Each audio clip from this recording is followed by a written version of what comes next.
Malamig ang aircon sa loob ng penthouse ni Clarice, ngunit mas nanunuot ng lamig ng katahimikan sa pagitan nila ni Althea. Nakaupo si Clarice sa kanyang mamahaling sofa, hawak ang isang baso ng wine, habang ang mga mata nito'y mapungay sa kakaiyak. "Thea, alam mong ikaw lang ang pamilya ko," panimula ni Clarice. "At alam mo rin kung gaano kahigpit ang pamilya ni Valerius. Kapag hindi ako nabuntis sa lalong madaling panahon, mawawala sa akin ang lahat. Pati si Val." Huminga ng malalim si Althea. Si Clarice ang tumulong sa kanya noong mamatay ang kanyang ina. Ito ang nagpaaral sa kanya at nagpasok sa kanya bilang junior executive sa Monterreal Group. "Clarice, maraming paraan. Pwedeng surrogate sa ibang bansa. Ayaw ni Valerius ng ibang tao. Gusto niya ikilala at maninis ang background." Putol ni Clarice. "Pinili kita, Thea, dahil alam kong hindi mo ko tatalikuran at alam kong hindi mo aagawin ang asawa ko."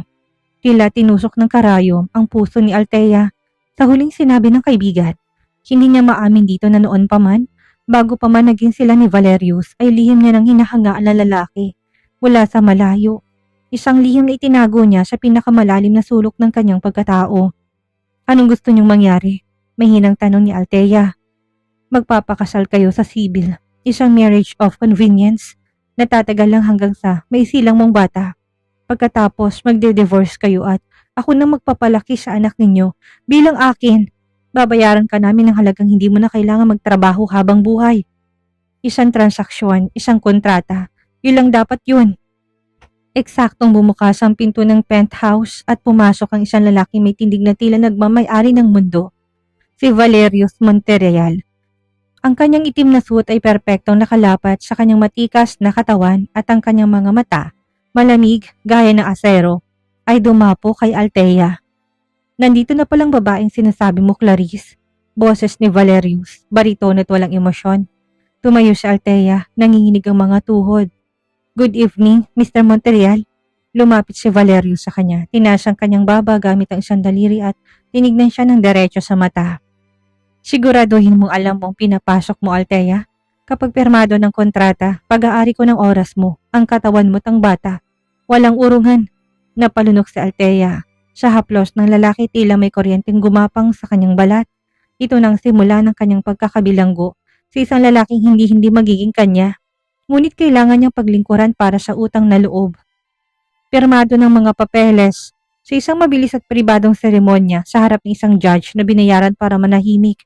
Naging Mrs. Monterreal si Althea, ngunit alam niya ang katotohanan.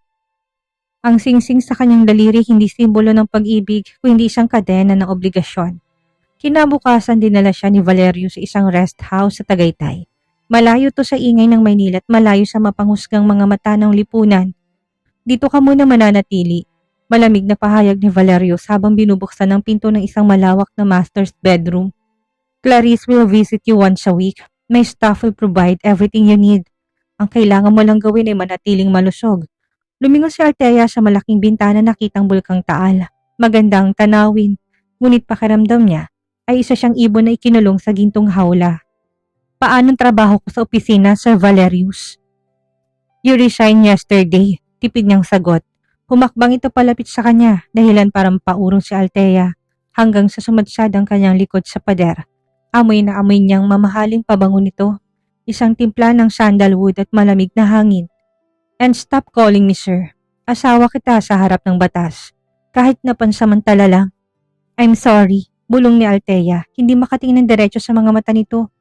Hinawakan ni Valerius ang kanyang braso, hindi mahigpit pero naroon ang otoridad. "Look at me, Althea." Napilitan siya mag-angat ng tingin. Ang mga mata ni Valerius ay parang madilim na dagat, malalim at mahirap basahin. Sa unang pagkakataon, nakita ni Althea ang isang bahid ng pagod sa likod ng matikas nitong anyo. "Bakit mo to ginagawa?" tanong ni Valerius.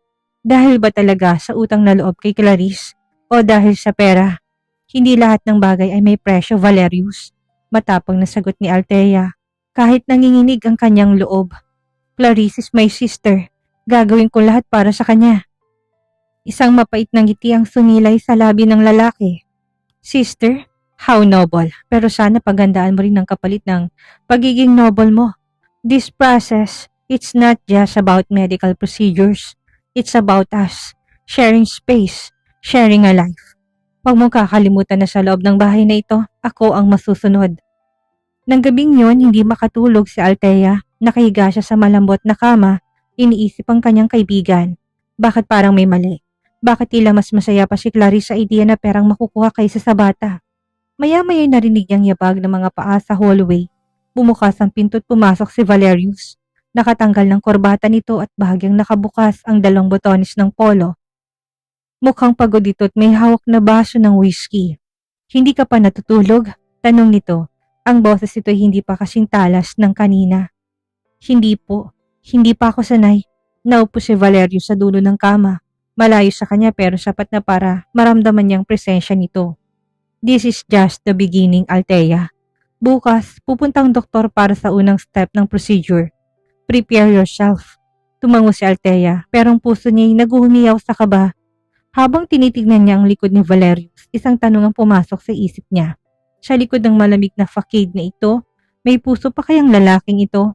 O gaya ng sabi ng marami, isa lang itong makina na walang pakiramdam. Hindi niya alam sa mga sandaling yon ay tinitingnan din siya ni Valerius sa refleksyon ng salamin. Isang tingin na puno ng komplikadong emosyon. Pagnanasa, puot at isang lihim na sakit na matagal na nitong itinatago. Ang mga sumunod na araw ay naging isang ritual ng pagkukunwari. Dumating ang mga doktor, sumailalim sa Althea sa sarya ng mga pagsusuri. Ang bawat hakbang ibinabantayan ni Valerius. Ngunit sa likod ng mga medikal na proseso, may ibang tensyong namumuo sa loob ng mansyon sa Tagaytay. Isang hapon, habang nagbabasa si Althea sa garden, dumating si Clarice. Hindi itong nag-aalalang kaibigan na huling nakita niya. Nakasuot to ng isang napakamahal na designer dress at tila mas interesado sa pagkuha ng mga litrato ng mansyon kaysa sa kamustahin ang kalagayan ni Althea. Look at this place, Thea. Kapag naisilang mo ng bata, dito na ako titira ng permanente. Valerius promised to transfer this property under my name. Masayang sabi ni Clarice habang tinitingnan ang kanyang sarili sa salamin. Akala ko ba, para mailigtas ang relasyon ninyo kaya natin to ginagawa? Tanong ni Althea, may bahid ng pagtataka sa boses. Lumingon si Clarice, isang pilit na ngiti ang sumilay sa mga labi. Of course, pero kailangan din nating isipin ang security, hindi ba? By the way, how's Val? Is he being difficult? Malamig pa rin siya. Halos hindi kami nag-uusap kung hindi tungkol sa schedule ng doktor. Tumawa ng mahina si Clarice. Good, mas mabuti kung ganon. Don't get too close, Thea. Alam mo naman ang ugali nun, parang bato. Nang makaalis si Clarice, naiwan si Althea na may mabigat na pakiramdam. May kung ano sa ikinikilos ng kaibigan na tila hindi tama. Parang hindi bata ang hinahangad ito kundi ang material na bagay na kalakip nun. Kinagabihan, inabutan ni Althea si Valerio sa balkonahe. Nakatanaw ito sa madilim na lawa. Ang tanging liwanag ay ang apoy mula sa kanyang sigarilyo. Sa ilalim ng liwanag ng buwan, mukhang mas taong lalaki. Hindi ang Ice King na kinatatakutan ng lahat. Bakit hindi ka pa natutulog? Tanong ni Valerius na hindi lumilingon. Mukhang kabisado nitong tunog ng mga yabag ni Althea. Uminom lang ako ng gatas. Sabi ng doktor, kailangan ko ng calcium. Sagot niya habang lumalapit. Tumayo siya sa tabi nito. Pinakiramdaman ng malamig na simoy ng hangin. Bakit ang lungkot mo, Valerius? Bahagyang natigilan ng lalaki. Lumingon to sa kanya. Ang mga matay puno ng pagtataka. Lungkot? I don't feel sadness, Althea. I'm just thinking about the business. Business? Palagi na lang business? Wala ka bang ibang iniisip? Gaya ng pamilya. Humarap si Valerius sa kanya. Ang distansya nila'y naging 1 pulgada na lamang. Ang pamilya parang negosyo rin. Kailangan ng investment. Kailangan ng return.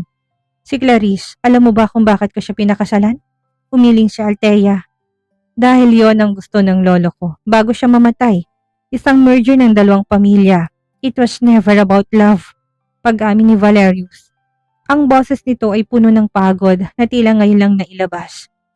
Pero mahal ka niya, giit ni Althea kahit siya mismo ay nagsisimulang magduda. Lumapit pa lalo si Valerius. Hinawakan ng siyang hibla ng buhok ni Althea at nilagay ito sa likod ng kanyang tenga. Ang init ng kanyang daliri ay nagpapadala ng kuryente sa buong katawan ni Althea. Mahal niya ang apelyido ko, Althea. Mahal niya ang pera ko. Pero ikaw, bakit nandito ka? Dahil ba talaga sa utang na loob? Hindi nakasagot si Althea. Ang lapit na mukha ni Valerius ay nagpahinto sa kanyang mundo.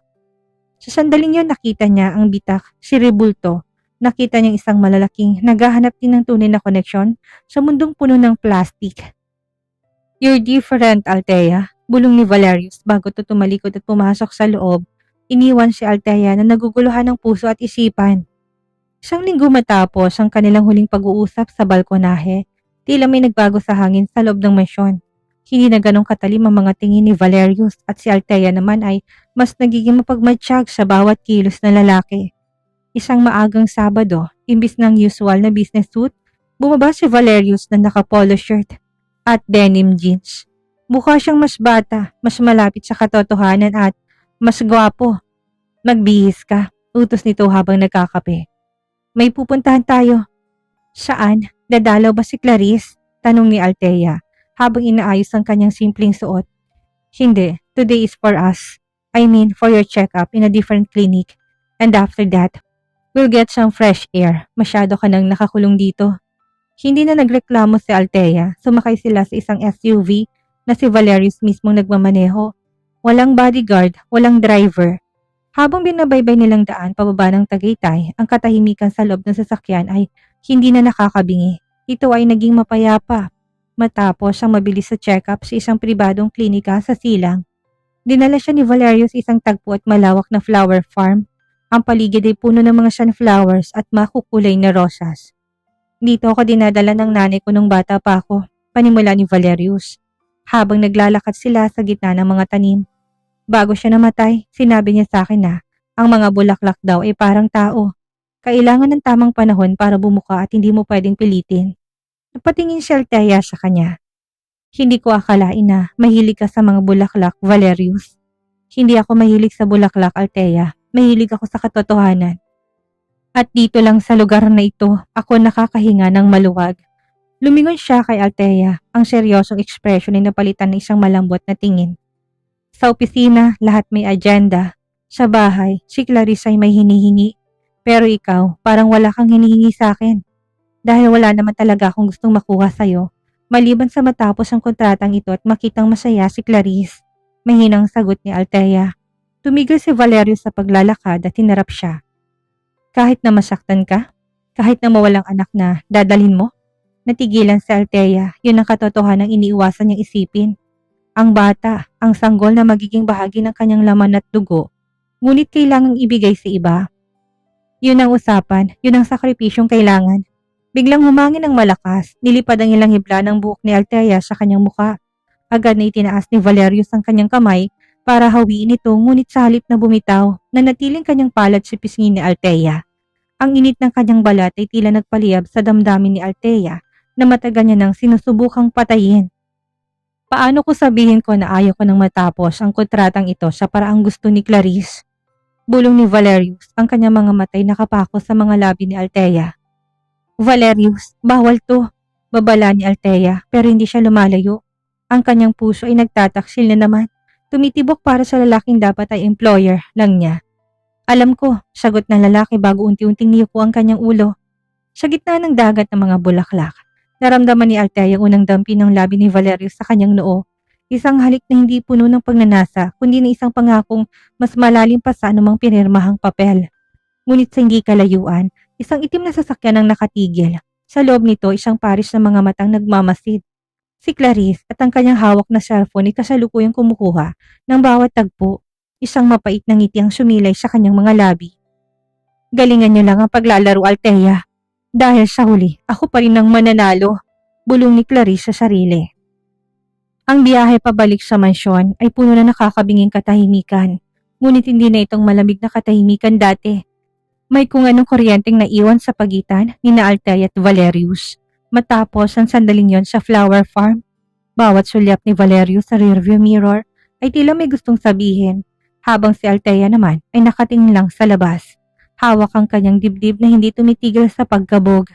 Pagdating nila sa mansyon, laking gulat ni Althea na makita ang mga gamit ni Clarice sa sala. Nakaupo ang kaibigan sa dining table at may hawak ng mga dokumento at isang baso ng alak. "Ang aga niyo namang umuwi," bungad ni Clarice. Ang boses nito'y matamis pero ang mga mata ay hindi tumatawa. "Nabalitaan ko sa driver na lumabas kayo. Hindi ba't bawal ang masyadong paglalakad, Althea? Baka mapanong investment ko." "Check up lang yun, Clarice. Huwag mong bigyan ng mali siya, motoridad na sagot ni Valerius, bago tuloy-tuloy na pumasok sa kanyang study room. Naiwan ang dalawang babae sa sala. Nilapitan ni Clarice si Althea at tinawakan ng braso nito. Medyo mahigpit, sapat para masaktan ng dalaga. Thea, pinapaalalahanan kita. Huwag mong kakalimutan kung sino nag-ahon sa'yo sa hirap.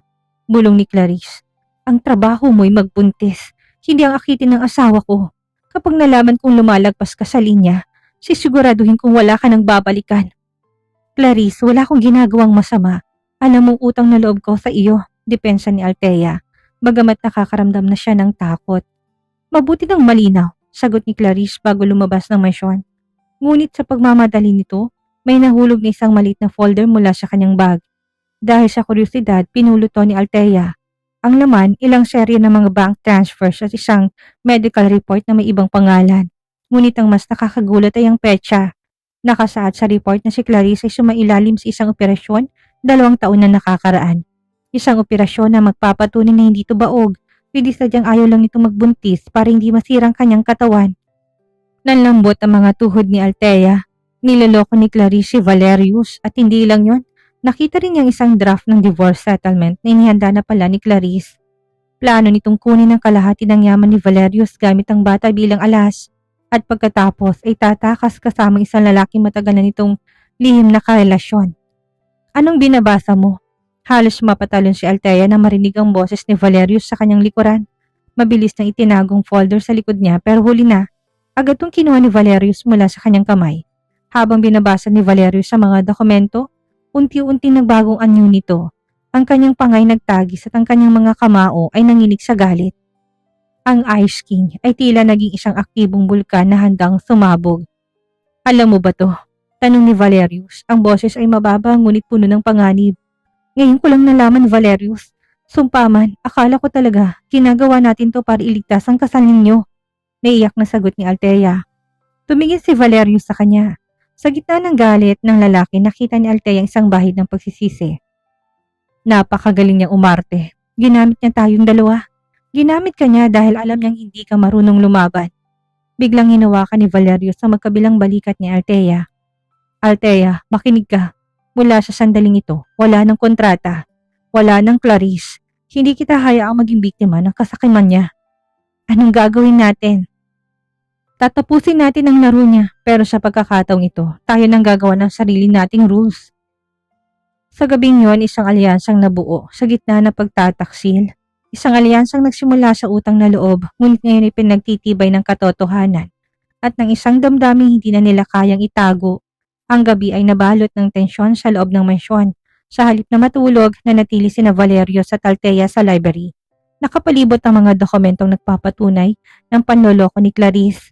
Ang hangin na dati puno ng pagkailang ay napalitan ng isang layunin, ang protektahan ng isa't isa. Hindi ko akalain na magagawa ito ni Clarice, basag ni Althea ng katahimikan. Ang kanyang boses ay nanginginig. Tinuring ko siyang kapatid, Valerius. Ang akala ko, seryoso siya sa kagustuhang magkaanak. Money and power can turn anyone into a monster, Althea, sagot ni Valerius. Nakatayo siya sa tabi ng bintana. Ang kanyang anyo ay tila isang anino sa dilim. She didn't want a family. She wanted the leverage. Gagamitin niyang bata para makuha ang trust fund na iniwan ng lolo ko. At kapag nakuha niya ng pera, itatapon niya tayo. Humarap si Valerius kay Althea. Ang kanyang mga mata na dati kasing lamig ng yelo ay nanginginas ngayon sa determinasyon. But she made one mistake. She underestimated you. And she underestimated me. Anong plano mo? Tanong ni Althea. Magpapatuloy tayo sa palabas, bulong ni Valerius habang lumalapit sa kanya.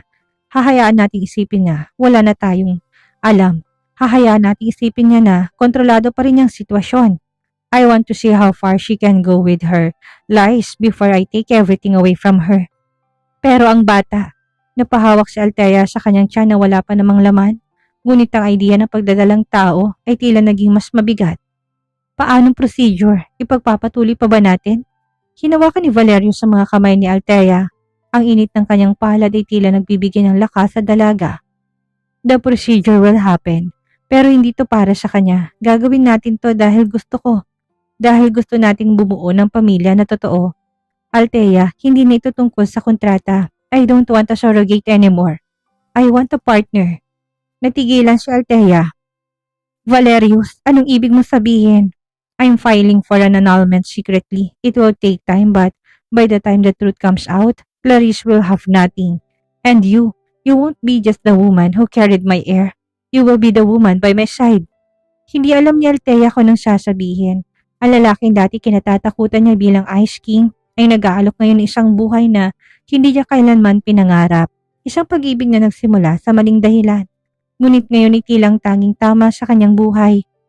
Bakit ako? Tanong ni Althea. Maraming iba dyan, maraming mas matalino, mas mayaman. Dahil ikaw lang tumingin sa akin ng walang hinihinging kapalit. Tapat na sagot ni Valerius. Sa loob ng maraming taon, napapaligiran ako ng mga taong gusto lang ang pera ko. But you were willing to sacrifice your life and reputation for a friend. That kind of heart is rare, Althea, and I'm not letting it go. Unti-unting niyuko ni Valerius ang kanyang ulo sa pagkakataong ito, hindi lang sa noo, ang kanyang mga labi tumampi sa mga labi ni Althea. Isang malambot, tapat at mapag-angking na halik. Sa sandaling yon tila humintong mundo. Wala ng Clarice, wala ng utang na loob, wala ng kontrata. Ang tanging naroon ay ang dalawang pusong nagtatago sa gitna ng unos. Ngunit sa labas ng mansyon, sa loob ng isang madilim na sasakyan, binabantay ni Clarice ang bawat anino sa bintana. Hawak niyang kanyang cellphone, kausap ang isang lalaki. Siguraduhin mong handa ng lahat. Saad ni Clarice sa kabilang linya. Ang kanyang boses ay puno ng puot. Masyado na nagiging malapit ang dalawa.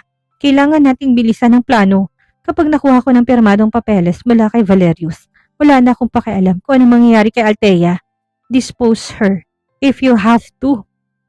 Ang sumunod na linggo ay naging isang madilim na laro ng chess. Sa harap ni Clarice na natiling malamig at masunurin sa Althea, pinilit niyang isuot ang maskara ng isang tapat na kaibigan.